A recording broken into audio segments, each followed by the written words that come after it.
Bonsoir. La Défense en faillite, ce pourrait bien être le cas dans moins de 5 ans. Le sénateur-maire de Nanterre accuse l'État de déstabiliser le budget de l'établissement public qui gère la Défense. Explication dans quelques instants. Et un invité ici même, Charles Secaldi-Reynaud, le président de cet établissement, mis en cause. Dans ce journal, une enquête aussi sur la santé des sans-abri. Nous visiterons 2 centres ouverts spécialement pour soigner tous ceux qui n'ont plus ni argent ni sécurité sociale. Un centre que l'on a surnommé Baudelaire à Paris, à l'hôpital Saint-Antoine. Et puis le centre Créteil Solidarité. Et puis à propos de la santé, la polémique entre les pharmaciens et les coursiers de Allo Pharma, une équipe qui livre la nuit et le week-end sur un simple coup de fil des médicaments. L'ordre des pharmaciens est contre. Le budget du quartier de la Défense est en déficit. D'ici à l'année 98, l'EHPAD, l'établissement public qui gère ce quartier d'affaires, devrait perdre plus de 4 milliards de francs. C'est en tout cas le maire de Nanterre, l'une des communes de la Défense, qui vient de révéler ses prévisions financières catastrophiques. Alors la Défense est-elle au bord de la faillite? Les explications de Stéphane Auman. Le quartier d'affaires au bord de la banqueroute. Le budget de l'EHPAD, établissement public d'aménagement de la Défense, se prévoit un déficit de 4 milliards. Première cause, la crise de l'immobilier. La Défense misait sur une solide spéculation et le marché s'est effondré.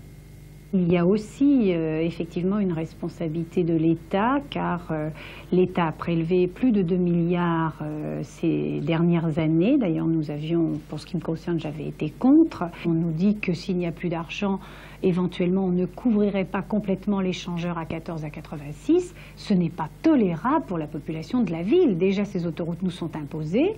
Nous entendons qu'ils passent dans la ville dans des conditions supportables. La mairie de Nantes toujours fait barrage au développement du quartier de la Défense sur son terrain. Les villes de Courbevoie et de Puteaux, également concernées, étaient plus mesurées. Aujourd'hui, elles avouent leurs inquiétudes ou même leur exaspération. La mairie de Courbevoie menace de sortir du comité de gestion du quartier d'affaires. Pour ne rien arranger, le Conseil général des Hauts-de-Seine vient de renoncer à racheter une partie du CNIT comme il s'y était engagé il y a quelques mois. Charles Secaldi-Reynaud, bonsoir. Vous êtes député maire de Puteaux, mais vous êtes surtout le président de cet établissement public qui est mis en cause, ou tout au moins dont on prévoit un déficit. Alors d'abord, est-ce que la Défense est en effet en déficit aujourd'hui? La Défense est en déficit, mais elle n'est pas en faillite, comme je viens de l'entendre. La faillite exprime un risque, mais ce mot ne couvre pas actuellement une réalité. Alors ce risque, est-ce que vous le courez, oui ou non? Est-ce que, comme le précise votre consoeur sénateur-maire de Nanterre, il y a en effet un risque de 4 milliards de déficit, donc de risque de faillite à terme dans les 5 années qui viennent? Ma consoeur, qui n'est pas avocate comme moi, mais médecin, exagère la maladie dont nous sommes frappés. Et l'EHPAD devrait réussir à sortir de ces difficultés que je ne sous-estime pas, qui sont immenses. Les chiffres que vous avez donnés parlent par eux-mêmes.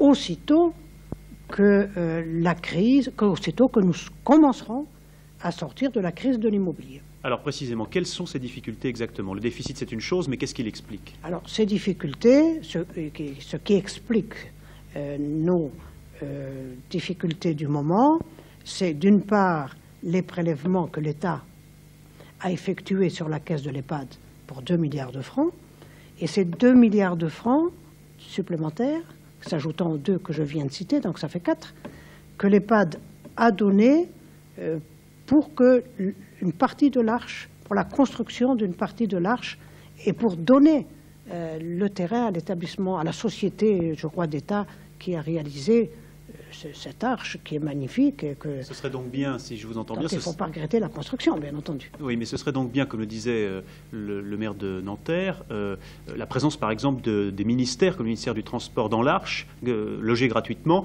qui expliquerait du déficit de l'EHPAD. C'est une goutte d'eau dans l'océan. Effectivement, le ministère est logé dans l'Arche et ne paye pas de loyer. Enfin, c'est rien. C'est négligeable par rapport aux causes réelles. Les causes réelles, c'est la crise. Il y a 250 000 m² de bureaux qui sont vides et on ne peut plus commercialiser actuellement un seul mètre carré. Comme nous avons donné 4 milliards à l'État et que nous finançons à hauteur de 2,3 milliards le prolongement du Grand Axe, voilà la cause de nos malheurs du moment.